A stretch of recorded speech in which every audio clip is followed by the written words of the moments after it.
Imaginez-vous seul, confortablement installé chez vous, peut-être comme vous l'êtes actuellement, en train de regarder la télévision ou une vidéo YouTube. Tout est absolument calme autour de vous et d'un coup vous entendez quelque chose comme un petit grattement. Vous vous demandez ce que c'est, alors vous vous levez, vous vous rendez vers la fenêtre, l'endroit où vous avez entendu ce fameux bruit. Là, face à vous, un homme vous fixe, complètement immobile, les yeux remplis de malveillance. Vous n'avez jamais vu cet homme de votre vie et pourtant vous savez qu'il ne vous veut pas du bien. Que feriez-vous? Il y en a beaucoup qui déménageraient ou appellent la police, mais il y en a d'autres qui vont plutôt, après avoir un peu digéré la situation, aller raconter leur histoire sur des forums comme Reddit, déjà pour faire un peu cette thérapie de la parole, mais aussi pour permettre à des youtubeurs comme votre humble serviteur de vous raconter ce genre d'histoire pour que vous-même vous ayez peur sans pour autant vivre quelque chose d'effrayant. C'est ce qui va se passer dans la vidéo. Je vais vous présenter 3 histoires qui concernent cette fois-ci des personnes françaises. On peut avoir tendance à penser que généralement ça n'arrive qu'aux autres et surtout aux Américains parce que c'est là-bas qu'on peut trouver le plus de threads d'horreur. On peut se dire qu'on est tranquille chez nous alors qu'en fait, pas tant que ça. Alors attention, il y a une histoire dans le lot qui n'est pas directement en France mais vécue par une personne francophone. Mais je la mets dans le truc, pour moi ça. J'espère que vous êtes maintenant bien installés et on est maintenant parti pour se plonger dans nos 3 histoires.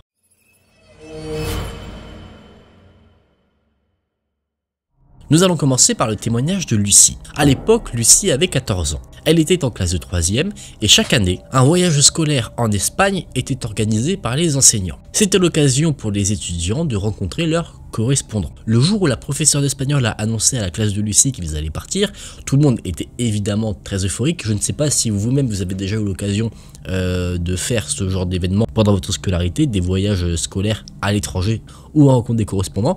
Si ça se passe bien, ça résonne un peu comme des vacances, mais il y a quand même ce petit truc de stress parce que généralement on va dans une famille d'accueil et il y a toujours le doute de ne pas se plaire dans cette famille. Parfois les traditions peuvent pas vous déranger mais on peut avoir du mal à s'y habituer, donc ça peut être assez compliqué. Petite anecdote personnelle, quand j'étais allé en Allemagne quand j'étais au collège, ça avait été dur pour moi au tout début parce qu'en fait la famille chez qui je logeais ne mangeait pas le soir ou sinon grignotait un tout petit peu, mais quand je suis arrivé, moi j'étais habitué à manger le midi et le soir, j'attendais qu'ils viennent me chercher, rien du tout, je suis allé me coucher, pendant la nuit j'ai mangé les petits bonbons que j'avais ramenés et ensuite j'en ai parlé, ils ont tout de suite compris et derrière j'avais le droit à mon petit repas le soir. Mais c'est le genre de truc auquel on ne s'attend pas forcément quand on fait ce genre de petite expérience. Dans le cas de Lucie, son voyage c'était absolument pas en Allemagne, effectivement parler espagnol en Allemagne, pas le bon deal ça. Le voyage était prévu pour être à Tolède. Et au total, c'est 30 élèves, dont Lucie, qui allaient être accueillis dans des familles d'accueil. Le jour J, le jour du départ, le trajet s'est fait en car, il s'est plutôt bien passé, et c'est vers 23 h à peu près que le groupe est arrivé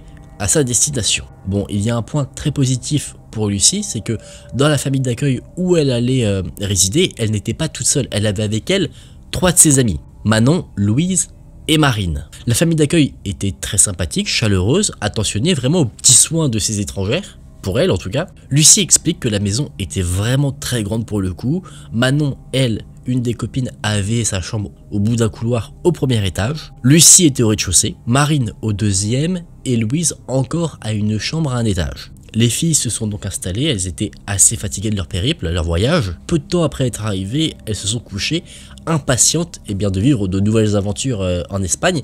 Mais la chose à laquelle elles ne s'attendaient pas, c'est que leur fameuse aventure qu'elles attendaient depuis un moment allait virer au cauchemar. Le lendemain, il était prévu que les filles visitent un quartier de la ville. Un quartier riche en culture, en patrimoine, parce qu'il était considéré comme le quartier un peu de la vieille ville. Le réveil avait été un peu difficile, donc Lucie et ses amis se sont préparés assez rapidement. Elles ont pris un petit repas le midi et ensuite elles ont rejoint leur correspondante pour partir faire leur exploration. Tout s'est très bien passé et à un moment donné, il y a eu un petit temps accordé aux étudiants pour qu'ils puissent se reposer, le fameux quartier libre. Ils pouvaient aller acheter des choses s'ils voulaient, mais ils devaient quand même rester sous la vigilance des enseignants. Lucie et ses copines ont décidé d'aller sur la plage pour profiter un petit peu de la vue, parler, se détendre tranquillement. Il y avait des correspondants qui étaient là, donc il y avait un mélange d'anglais, d'espagnol pour parler. Et alors que tout le monde parlait, Marine et Manon ont décidé d'aller ramasser quelques coquillages histoire de se dégourdir un peu les jambes. Louise, elle, parlait avec une des correspondantes, et cette correspondante était avec son frère.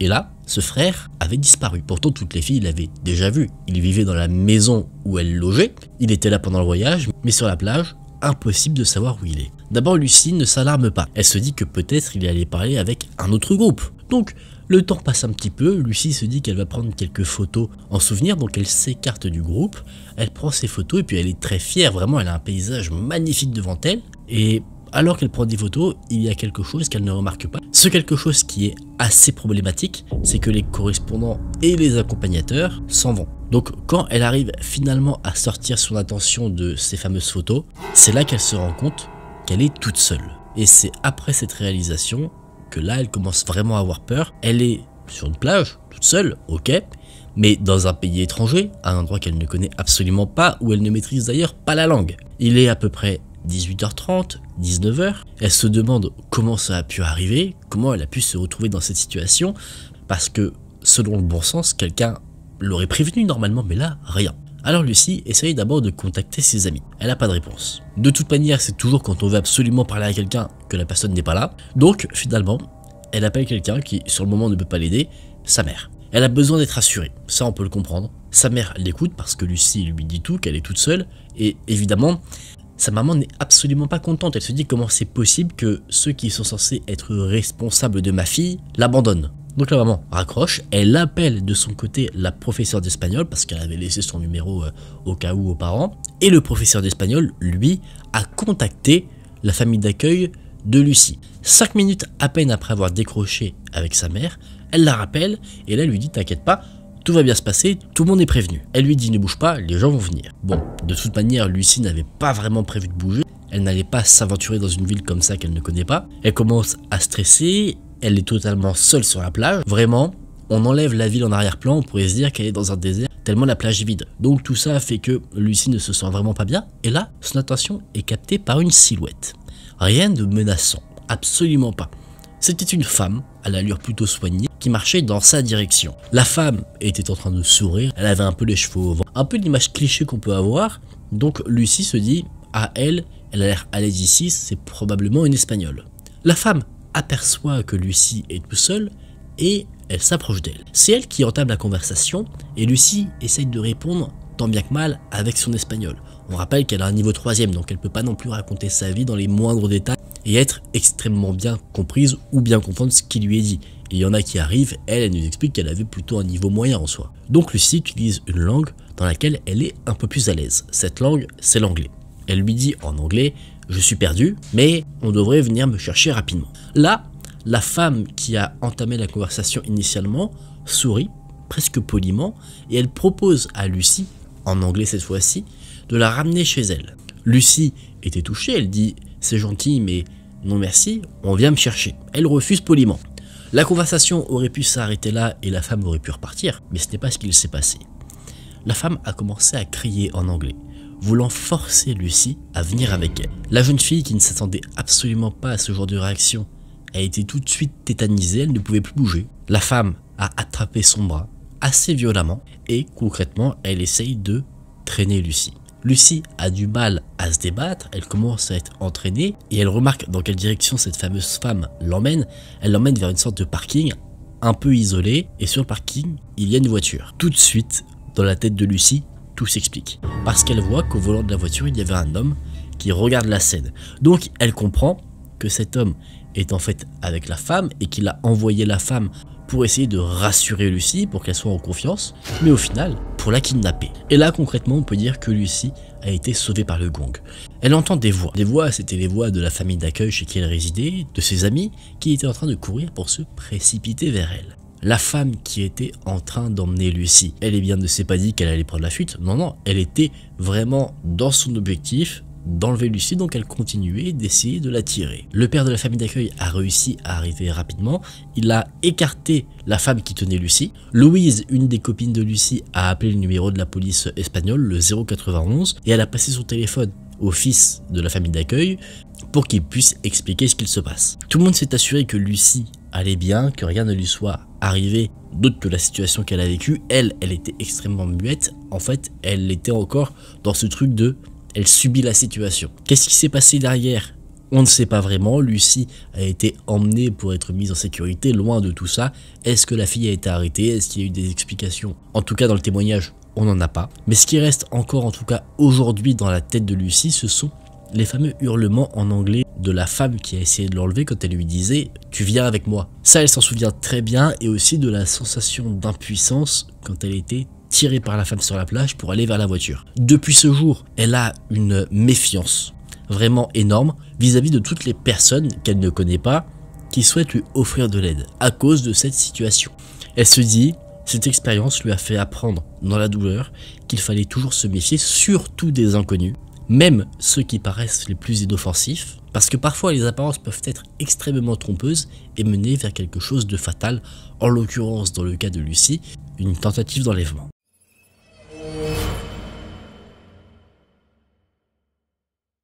Dans cette nouvelle histoire, on va voir ce que nous raconte Élise. Elle nous dit qu'il s'est passé quelque chose dans sa vie quand elle vivait à l'ouest de la banlieue parisienne.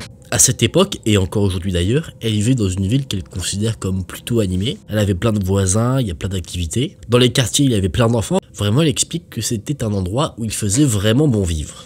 Quand elle était en 4e, donc il y a quelques années maintenant, elle passait généralement les week-ends chez son père. Lui vivait dans une maison avec un étage. Au rez-de-chaussée, il y avait salon, la salle à manger, cuisine, une pièce pour les chats, et à l'étage, là, il y avait les chambres. La chambre d'Élise était située à côté de l'escalier, et au bout du couloir, il y avait une 3e chambre. Entre les deux, il y avait la chambre du père, mais cette 3e chambre était avant la chambre du frère d'Élise, qui est devenue un peu une chambre d'amis, destinée à accueillir les personnes qui avaient peut-être un peu trop bu pour qu'ils ne prennent pas la route alcoolisés. Dans cette fameuse maison, le papa d'Élise organisait régulièrement des barbecues. Il invitait des amis, etc. Élise était plutôt introvertie, donc généralement elle restait un peu dans sa chambre.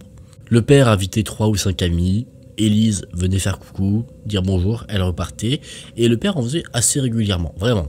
Mais ça dérangeait pas Élise plus que ça, elle dit que ça faisait une ambiance un peu conviviale et que c'était plutôt cool. Élise, dans son histoire, précise une chose très importante. Il y aura peut-être des incohérences, ou alors des choses qui manquent de détails, et c'est normal. L'histoire qu'elle partage l'a tellement marquée que son cerveau a oublié des éléments, probablement pour la protéger. Un samedi matin, Élise s'est réveillée après avoir passé une bonne partie de la nuit à jouer sur son téléphone avec une sensation bizarre. Et elle nous dit qu'elle avait l'habitude de ressentir les choses.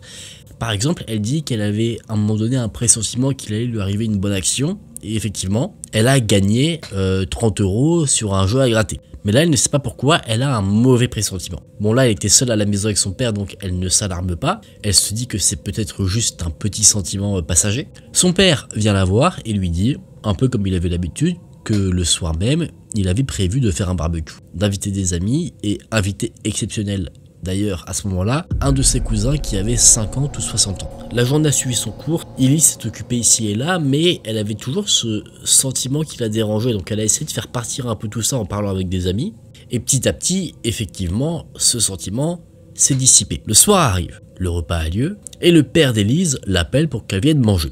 Là, Élise voit tout le monde, elle salue, elle voit le fameux cousin qui a l'air d'être quelqu'un de plutôt sympathique, assez aimable. Les conversations sont assez banales pour ceux généralement qui rencontrent Élise. Ils lui demandent alors, tu sais ce que tu voudrais faire au lycée, tu sais quelle étude après, quel métier, enfin vraiment des sujets qu'on peut aborder très facilement et qui ne rentrent pas trop dans le privé. Élise répond gentiment, elle mange et puis après, sachant qu'elle s'ennuie un peu, c'est tous des adultes, elle est jeune, elle retourne dans sa chambre.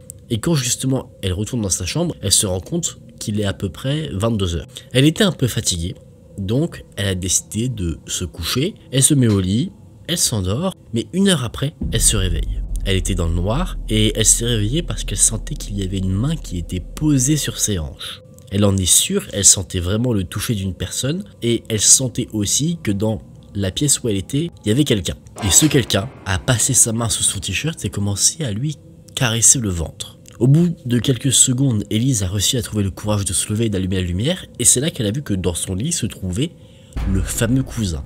Élise a extrêmement peur, elle comprend ce qui vient de se passer, mais ayant déjà vu plusieurs vidéos qui parlaient de ce genre d'événements, elle essaie de garder son calme, et justement, elle demande avec une voix assez posée, elle ne veut pas montrer qu'elle a peur, ce que l'homme fait là. Lui répond d'une manière très calme, mais avec un calme quand même dérangeant, qu'il n'y avait aucun autre lit dans la maison qui était disponible, alors qu'il y avait une chambre d'amis quand même. C'est ce que Élise lui a dit, elle lui a dit, si la chambre d'amis est disponible, allez-y. Le mec s'est levé, il est parti dans la chambre, et ce n'est qu'une fois qu'il est entré dans la chambre que là, Élise retourne dans son lit. Elle essaye de s'endormir, mais évidemment elle n'y arrive pas. En fait, elle a encore une fois le sentiment que quelque chose ne va pas. Elle se dit que ce mec-là va revenir. Et effectivement, elle avait raison. Au bout de quelques minutes, elle a entendu la poignée de sa porte grincer et tout de suite, elle a regardé ce qu'il se passait. Elle a vu que l'homme était là en train clairement de la mater. Tout de suite, Élise l'a pris sur le fait et lui a dit « Va-t'en, va dans ta chambre ». Et l'homme l'a écouté et il est parti. Élise a essayé de s'endormir encore et plusieurs fois dans la nuit, elle a été réveillée soit par le prix de la porte, soit directement par le mec qui l'a touchée à diverses parties de son corps. Il touche vraiment des endroits où il ne devrait même pas penser mettre la main. Vraiment, l'homme est dégueulasse. Et Élise, au bout d'un moment, n'en pouvant plus, se dit « Faut que j'arrête ». Il était vers 6 h du matin, elle dit « Je vais aller prendre le petit déjeuner, si tu veux, tu viens avec moi ». Mais comme ça, elle aura pas ce truc de « le mec vient la réveiller à chaque fois pour la toucher ».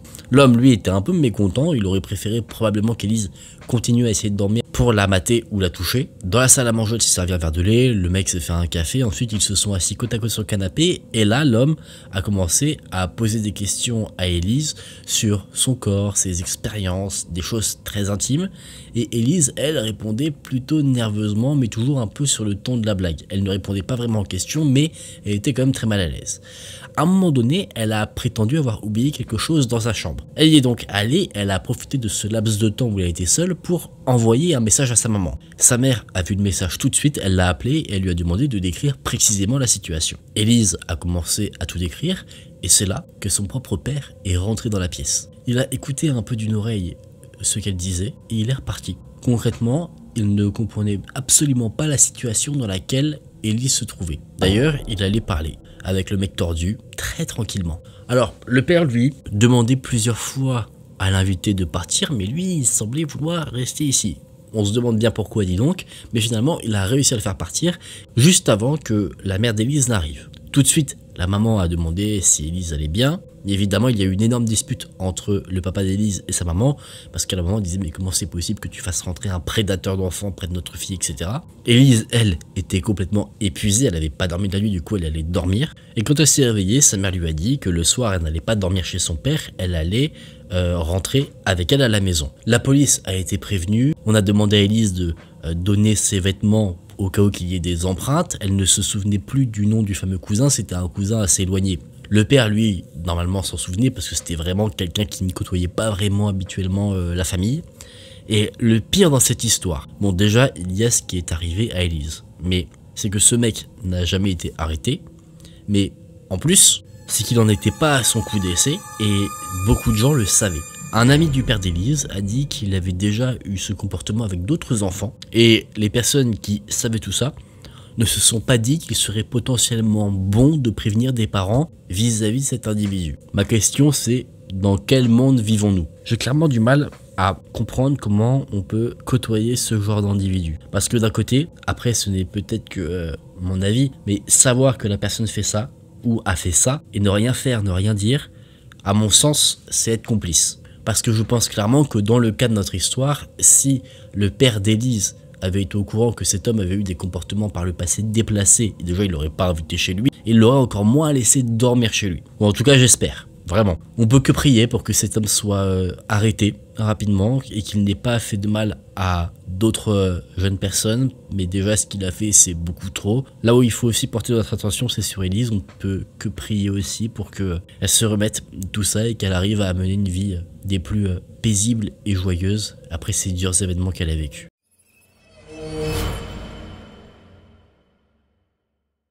Dans cette nouvelle histoire, je vais vous partager ce que nous raconte Marie. Elle nous dit que nous étions un vendredi soir et qu'une de ses amies, Marine, l'a invitée chez elle. Elles habitaient à peu près 10 minutes l'une de l'autre, donc il n'était pas inhabituel pour Marine et Marie de se voir. Avant de partir, Marie a préparé un petit sac avec des bonbons, un livre, son téléphone, elle a fait rentrer ensuite sa chienne dans la maison, et c'est vers 16 h qu'elle a donc quitté le domicile familial pour aller passer une fin de journée et soirée avec son ami. Chez Marine, tout se passait très bien. Les parents de Marine étaient invités chez des amis le soir. Du coup, vers 17 h, des pizzas ont été commandées. Et les filles, elles, restaient donc dans la chambre à discuter, jouer, faire plein de trucs. Et c'est, plus tard dans la soirée, Marie a eu une idée et elle ne sait pas d'où cette idée lui est venue. Cette idée, c'était de faire des canulars téléphoniques, appeler des gens et faire des blagues. Marine, elle, était plutôt partante, donc ensemble, elles ont pris le téléphone, elles se sont mis en numéro masqué, elles ont commencé à appeler des gens comme ça. Les filles appelaient n'importe quel numéro, ils appelaient un restaurant pour dire vouloir réserver une table de 102 personnes, ils faisaient croire à quelqu'un qu'il avait gagné un iPhone, vraiment plein de trucs, bon ne le faites pas. Les filles rigolaient beaucoup, mais à un moment donné, elles ont appelé quelqu'un, elles ont fait leur blague, et la personne n'a juste pas répondu. Il y a eu un blanc, jusqu'au moment où la personne au bout du fil a dit « je vous vois ». D'un coup, pour les deux filles, là, c'est l'angoisse qui monte. De base, elles étaient plutôt dans l'euphorie, mais là, tout est redescendu d'un coup. Marine, un peu inquiète, s'est levée, elle a fermé des rideaux pour être sûre au cas où, et c'est là que l'homme, à l'autre bout du fil, a dit avec une voix un peu rauque « Marie, il est beau ton chien ». D'un coup, pour Marie, c'est la douche froide, parce qu'elle se dit que c'est pas forcément juste un mec qui veut faire peur, c'est un mec qui sait qui elle est. Mais comment c'est possible? Il sait qui elle est et où elle vit. Et cette personne sait même qu'elle a un chien. Après ces quelques mots, Marine était tellement apeurée qu'elle s'est relevée, elle a fait tomber son téléphone par terre, ce qui l'a cassé. Marine, elle, a appelé immédiatement sa propre mère pour raconter les choses. La mère de Marine, ne sachant pas vraiment quoi dire, a passé le téléphone à son père. Le père, lui, était mitigé. D'un côté, il était pas content parce que clairement faire ce genre de canular, appeler des gens comme ça ne se faisait pas. Mais il était aussi également légèrement inquiet par rapport à ce qui s'était passé. Donc il a dit aux filles d'aller dans la chambre, de ne pas sortir, et que lui allait passer pour voir ce qu'il se passe. Pendant 10 minutes, très longues, les filles étaient dans la chambre à ne pas parler. Il y avait un silence pesant, et au bout des 10 minutes, il y a eu 3 grands coups sur la porte. Pour Marie, c'est sûr, la personne qui a dit « je vous vois » est maintenant ici, prêt à rentrer dans la maison. Et c'est là que le père de Marine appelle. Il dit qu'il est actuellement au domicile de Marie pour voir s'il y a quelque chose. Pas de signe d'effraction, le chien va bien, donc il va maintenant passer. Et justement, on pouvait se dire que c'était peut-être le père, sachant qu'il devait passer, qui tapait, mais à ce moment-là, il était chez Marie, donc c'est sûr que ce n'était pas lui. Le père dit qu'il va quand même continuer de faire un petit tour des lieux, il dit qu'ensuite il passera les voir rapidement, et il raccroche. Et peut-être 3 secondes après avoir accroché, là, il y a un autre bruit sur la porte, un bruit de craquement, comme si quelqu'un l'avait défoncé. Pour Marie, c'est sûr, l'intrus, ou en tout cas la personne étrange qu'elle a eu au téléphone, était là, et était bel et bien rentrée dans la maison. Des bruits de pas résonnaient, ce qui faisait comprendre que la personne qui était là se déplaçait, et les filles, dans un ultime espoir de se protéger, ont placé une grosse étagère devant la porte pour la barricader. Et après, les filles, qui étaient dans le silence, en panique, ont entendu comme si quelqu'un grattait à leur porte. Ça a duré très peu de temps, c'était rapide, et après ça, il y a eu le bruit d'une voiture à l'extérieur. C'était le père de Marine qui était en train de revenir. Et au moment où le son de la portière a un peu résonné dans la pièce, montrant que le père était sorti de la voiture, les filles ont entendu dans la maison des bruits de pas précipités et quelque chose qui claquait. Clairement, l'intrus s'était barré, il avait pris la poudre d'escampette. Les filles se souviennent juste avoir vu une ombre passer dans le jardin et réussissant à fuir le père. Le père lui s'est précipité pour aller voir si les filles allaient bien et heureusement c'était bien le cas, mais il a compris que la situation était nettement plus dangereuse qu'elle ne semblait l'être en fait réellement au premier abord. Qui était cet individu? Marie et Marine n'en ont aucune idée. Comment cette personne savait qui était Marie? Il n'y a absolument aucune piste. Est-ce que Marie a décroché son téléphone plutôt qu'appelé à un moment donné quand elle faisait ses canulars et du coup elle a l'impression que c'est elle qui a appelé? Peut-être, mais c'est vrai que c'est très bizarre comme histoire. Mais ce qui est sûr, c'est que à un moment donné, il y avait bien quelqu'un dans la maison. Peut-être que c'est juste une coïncidence. Prenons les choses sous un angle différent. Marie appelle quelqu'un. Ah ben non, ça colle pas en fait. Parce que j'allais dire, Marie appelle quelqu'un. Et le quelqu'un, comprenant que c'est un canular, fait genre je vous vois, etc. Mais comment il aurait pu dire Marie, machin? Peut-être. Ah non, bah non. J'allais dire peut-être que le gars a entendu Marine appeler Marie par son prénom à un moment donné. Mais à ce moment-là, comment il pourrait parler du chien? Ou alors il a fait un coup de poker et en fait il a visé juste. Ça peut se tenir, mais ça reste quand même très bizarre. En plus de ça, avec la coïncidence que derrière il y a un cambrioleur qui vient dans la maison et qui ne semble d'ailleurs même pas chercher à voler quelque chose, mais à aller directement dans la chambre où sont enfermés Marine et Marie. Ah, je sais pas, ça me laisse assez dubitatif.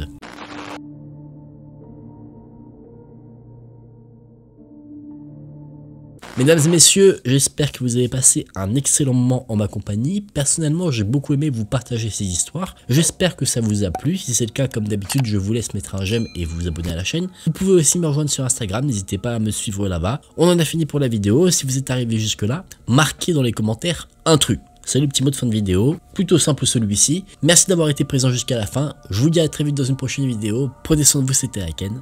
Salut!